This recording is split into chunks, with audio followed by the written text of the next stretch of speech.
The pawn is one of the most underrated pieces in chess.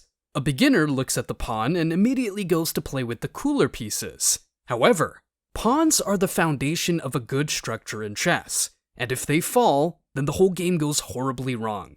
That is why in this video, I will be explaining how to really use the pawn in all stages of the game. First, let's go over the opening. In most openings, pawns are used to take control of the center and to allow other pieces to develop. Simple, right? Well, not really, because beginners don't fundamentally understand how pawns affect the board. Here, let's divide each pawn move into 3 categories: developing, weakening, and suppressing moves. Now, using these categories, let's analyze the most popular opening move in chess, pawn to e4. But why is this so popular? If you asked a normal chess player, they would probably say it just feels right, but we can analyze it a bit better using our table here. First, let's look at the developing one. By moving to e4, this pawn is now covering the center. The queen and the bishop are also semi-developed, meaning they still cover some of the board without moving at all. This is passive income, but for chess pieces. So, on the development front, this is doing great. Now let's look at the weakening side. Previously, this pawn was protecting these squares, and after moving, these squares are still protected. The e4 pawn is also in a position that can easily be defended.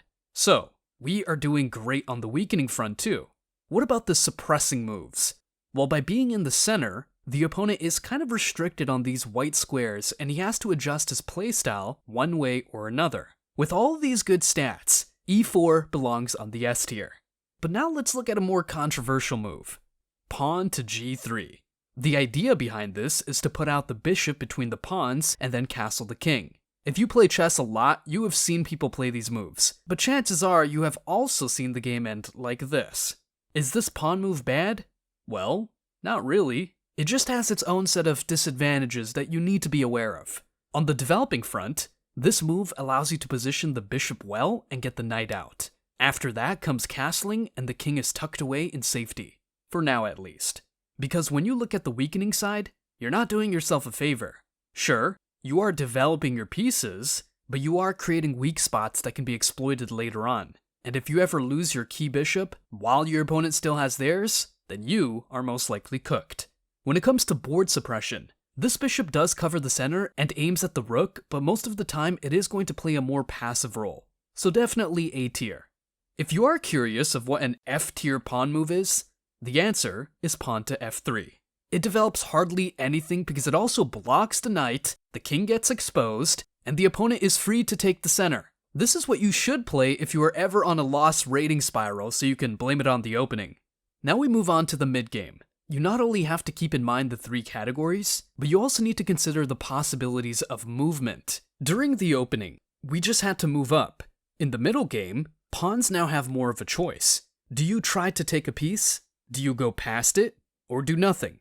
Honestly, that's the reason why some consider the middle game to be the hardest part of the game. But I have 2 important tips for you. First, pawn awareness.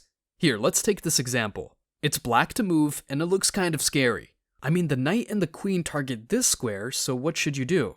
A beginner is most likely certain to make this mistake during their chess journey.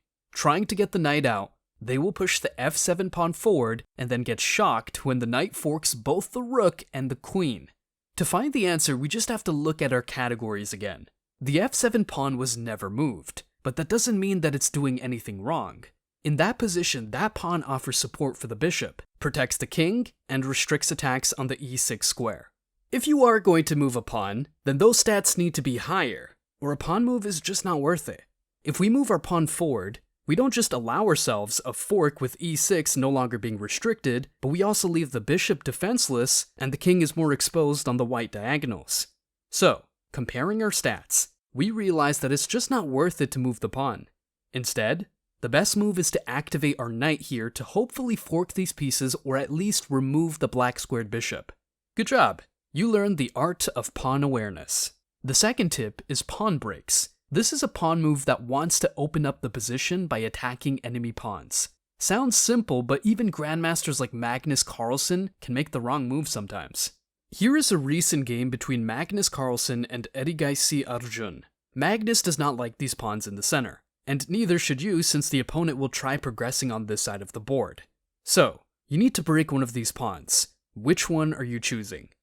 Obviously, the center one is heavily protected, so nothing we can do there. The one on the right is protected by the queen, and if we attack with this pawn, we just have no way of defending it since our rook would get exposed. The only sensible option is to attack this pawn here, on the left. Magnus arrived at the same conclusion. He decided to break this pawn structure by moving pawn to f5. The idea is that ideally, if the opponent takes, then Magnus immediately activates the bishop, opening up the position and gaining advantage. You and I might fall for that, but the opponent didn't, and instead pushed pawn to a5. And this is where Magnus made the wrong move. He analyzed for a few minutes and continued with the pawn break, even though it makes way more sense to push forward the pawn and completely focus on the king side. Of course, Magnus won that game, but it was a great example because it showed us how to study pawn breaks and when we should use pawn awareness to decide if the initial strategy is better or not. Now we can finally move on to the endgame. There are two rules you need to know when you are in an endgame. The first one is to always look for passed pawns. Basically, a pawn that has no opposing pawns to prevent it from advancing to the last rank. How do you spot a potential passed pawn? The same way you choose a college major. You just gamble. I'm joking, but the easiest way to create passed pawns is to look at pawn numbers. Take this example. On the left side, you are 2 versus 2 pawns. Obviously not ideal. In this position, whoever pushes the pawn first into attacking will probably lose. On the right side, however, we have 3 pawns and the opponent has 2. Chess and fighting have things in common because numbers do make a difference. Here we push the pawn to f5, attacking the king and the pawn. The opponent will take and then you will take back. Congratulations, you just created a passed pawn. This was easy, but in most chess games, you won't have such a clear advantage. Take this example. You do have a passed pawn, but your opponent has 3 pawns ready to rumble and you only have 2 to stop them. Considering it's white to move, what would you say is the correct course of action? Well, since we can't avoid a passed pawn from black since they have majority, we can at least choose what pawn we want to deal with. Option A, we move to f4, allowing black to create a passed pawn on g4. Option B, we instead attack with g4. The opponent then checks with the pawn in the middle, and then sacrifices their other pawn to create a passed pawn on f4. They have a protected passed pawn in both cases, but we just created another passed pawn of our own on e4. Which one of these options is better for us? Before you answer though, I need to teach you about the second rule of this video called the square rule. The square rule is simple. It helps us quickly find out if our king can catch up to an enemy pawn before promoting. First, you draw a diagonal line to the promotion rank on the side where the enemy king is. Then you build a square around those 2 points. Cool, now you have the golden square. If the king is in this square, that means the king can catch up to the pawn and stop the promotion. Great, now let's look at our options again. On option A, we build our square and the king is in it, meaning it can stop the pawn successfully if it decides to move. But here's the catch. Our passed pawn is 2 squares away from the golden square, meaning the white king cannot protect the pawn and stop the opponent's pawn from promotion.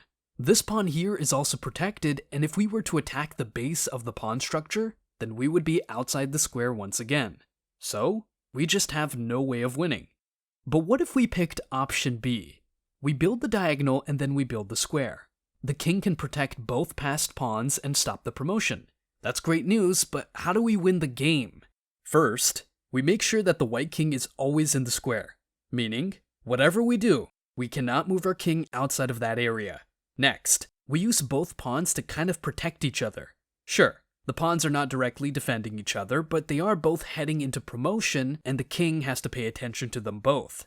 That is how we win the game, using pawn awareness and always keeping in mind the square rule.